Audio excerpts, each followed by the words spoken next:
919 സ്പോട്ട്ലൈറ്റിൽ shutter മൂവിയുടെ director Joy മാത്യുവിന്റെ നിമിഷിന്റെ കൂടെ ഒരു ഡിഫറെന്റ് പേഴ്സണാലിറ്റി ആണ് ജോയ് മാത്യു എന്ന് എനിക്ക് തോന്നിയിട്ടുണ്ട്. സിനിമ അല്ലാണ്ട് ഇനി വേറെ വല്ല ഡ്രീംസും ഉണ്ടോ? നിന്നോട് പറയണോ? പറഞ്ഞു ധൈര്യമായിട്ട് പറഞ്ഞോ. എനിക്ക് കേൾക്കണം. ഇനി പറഞ്ഞ സ്ഥിതിക്ക് എനിക്ക് കേട്ടേ പറ്റൂ. അതെന്റെ ഒരു ഡ്രീമാണ്. ഞാൻ വീടൊന്നും ഉണ്ടാക്കിയിട്ടില്ല. ഓക്കെ. ഞാൻ വീടുണ്ടാക്കൂല. എനിക്ക് വയ്യ ഒന്നാമത് ഇഷ്ടിക കല്ല് പൂഴി സിമെന്റ് സമയം കളയാനും വയ്യ. പറ്റിയാണ്. അപ്പൊ ഞാൻ ആലോചിക്കുന്നത് ഞാനൊരു വലിയൊരു കാരവൻ പോലത്തെ ഒരു വണ്ടി. കാരവൻ എന്ന് പറഞ്ഞാൽ സിനിമാ താരങ്ങൾ വിശ്രമിക്കുന്ന കാരവനല്ല. ഞാൻ തന്നെ അതിന്റെ പ്ലാനൊക്കെ ഉണ്ടാക്കിയിട്ടുണ്ട്. അപ്പൊ എന്റെ ഒരു ഫ്രണ്ട് ഒരു സിറാജ് എന്ന് പറഞ്ഞിട്ട് ആലുവയിൽ എന്റെ ഒരു ആർക്കിടെക്ട് ഫ്രണ്ട് ഉണ്ട്. എന്റെ മാതിരി തന്നെ വട്ടുള്ള കുറെ ആൾക്കാരുണ്ട്. അപ്പൊ അവനത് ഡിസൈൻ ചെയ്ത് തരാൻ പറഞ്ഞു. ശക്തിമാൻ പോലത്തെ ഒരു ലോറിയിൽ അങ്ങനത്തെ ഒരു വണ്ടിയൊക്കെ ആയിരിക്കും. അല്ലെങ്കിൽ ഞാൻ ഒരു കണ്ടെയ്നർ വാങ്ങിയിട്ട് നാല് ജനൽ വെച്ചാൽ പോരെ. അതിൽ ട്രാവൽ ചെയ്യുന്നു. അതിൽ കുറെ സിനിമ ഉണ്ടാവും, കുറെ ബുക്സ് ഉണ്ടാവും, കുറെ വീഡിയോ പ്രൊജക്ടർ ഉണ്ടാവും. പണ്ടാണ് ഈ പ്രൊജക്ടർ വേണം, ഇതൊരു വീഡിയോ പ്രൊജക്ടർ. അപ്പൊ ഞാനിങ്ങനെ പോകുന്നു. അപ്പം എനിക്ക് വേണമെങ്കിൽ രാജസ്ഥാനിൽ പോവാം, ഒരു വില്ലേജിൽ പോവാം. ചാർലി ചാപ്പിളിന്റെ 4 സിനിമയും എന്റെ ഷട്ടർ ഉണ്ടെങ്കിൽ എനിക്ക് അന്നത്തെ കഞ്ഞി കുടിക്കാനുള്ള പൈസ കിട്ടും. അത് ആ ഗ്രാമത്തിലൊരു വാളിന്റെ മുകളിലേക്ക് ഞാൻ സിനിമ കാണിക്കുന്നു, അവരവിടെ താമസിക്കുന്നു. ഇനിയിപ്പോ അവിടുന്ന് വല്ല ആന്റിക് സാധനങ്ങൾ വാങ്ങാണെങ്കിൽ വാങ്ങാം. അടുത്ത ഗ്രാമത്തിലേക്ക് പോകുന്നു, പുസ്തകം വെക്കണമെങ്കിൽ പുസ്തകം വെക്കാം, ഇനി നാടകം കളിക്കണമെങ്കിൽ നാടകം കളിക്കാം, സിനിമ ആണെങ്കിൽ സിനിമ കാണിക്കാം. ഇങ്ങനെ ഒരു ട്രാവലിംഗ് ലൈനിലാണ് ഞാൻ. എന്റെ ഒരു എയിം അതാ. ശരിക്കും എന്റെ ജനറേഷനിലുള്ള പല ആൾക്കാർക്കും ജോൺ എബ്രഹാം എന്ന് പറയുമ്പോൾ പെട്ടെന്ന് ബോളിവുഡിലെ ജോൺ എബ്രഹാമിനെ ഓർമ്മ വരും.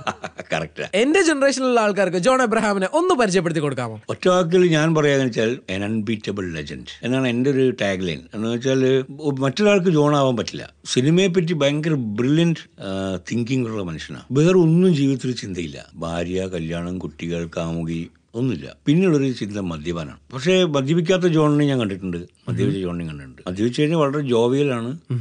എന്തൊക്കെയോ ഹൈഡ് ചെയ്യാനുള്ള ഒരു ഇരട്ടത്താപ്പമായിട്ട് എനിക്ക് തോന്നിയിട്ടില്ല പലപ്പോഴും ജോണിന്റെ മദ്യപാനം. ഫിലിം മേക്കിങ്ങിനെ സംബന്ധിച്ചാണെങ്കിൽ ഭയങ്കര ഇമാജിനേറ്റീവ് ആണ് മൂപ്പര്. ഷോട്ടുകളൊക്കെ മനസ്സിലുണ്ടാവും. ആക്ടിങ് അങ്ങനത്തെ കാര്യങ്ങളിലൊന്നും അത്ര വലുതായിട്ട് ശ്രദ്ധിക്കില്ല. ഷൂട്ടിംഗ് ആണ് അദ്ദേഹത്തിൻ്റെ ഇത്.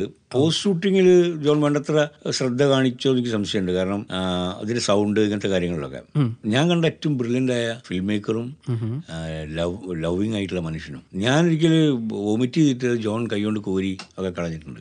അത് നമുക്കൊരു അസുഖം വരിക അങ്ങനെയൊക്കെ ഉള്ളതൊക്കെ അതിനൊക്കെ കൂടെ വിഷമിക്കുകയൊക്കെ ചെയ്യും. അതേസമയം മറ്റുള്ളവർ ഷൗട്ട് ചെയ്യുകയും ചെയ്യും. ഒരു 2 വരിയിൽ ഒതുക്കാൻ പറ്റില്ല. അത് അങ്ങനെ ഒരാളിന് ഉണ്ടാവില്ല. പക്ഷേ ഇപ്പോഴത്തെ തലമുറയിൽ പലരും ജോൺ എബ്രഹാമിനെ തെറ്റിദ്ധരിച്ചിട്ട് അതിന് തമാശയും കൂടെ പറയാൻ.